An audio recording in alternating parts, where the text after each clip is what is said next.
Ayşə, Əli, Nəzrin və eləcə də adını bilmədiyimiz, amma sevinci hamımıza yaxşı tanış olan o gənclər. Dünənki ard-arda gələn qəbul xəbərləri, ali təhsil pilləsinə yüksələn gənclərin həyəcanı hamımızın üzünü güldürdü. Biz də dedik ki, onların sevincinə qoşulub, duyğularına tərcüman olaq.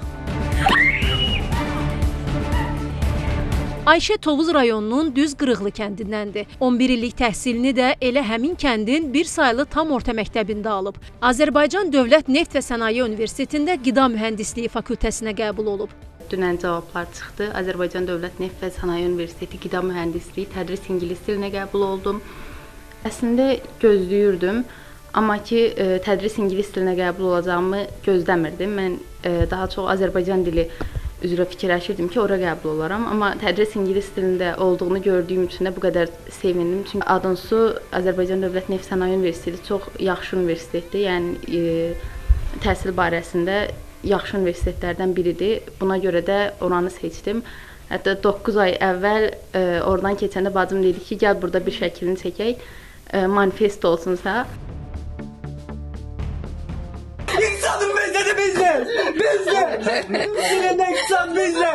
Azərbaycan Dövlət İqtisad Universitetinə qəbul olan Əli Bayramov isə sevincini əvvəlcə nənəsi ilə paylaşıb. Xəbərlərdə gördüm ki, mən UNEK-də biznesin idarə edilməsinə daxil olmuşam, türk dilində oxuyacağam inşallah. Sevincimdən nənəmi belə necə var qucaqlamışam, möhkəmdən qucaqlamışam.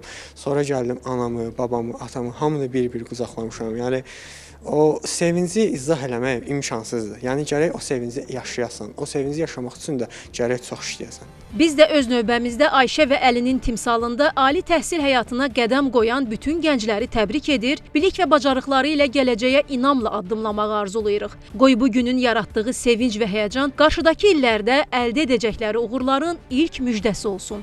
Nigar Polad, Nuranə Sultanova, Kəmal Əli Muradova, Xəzər xəbər.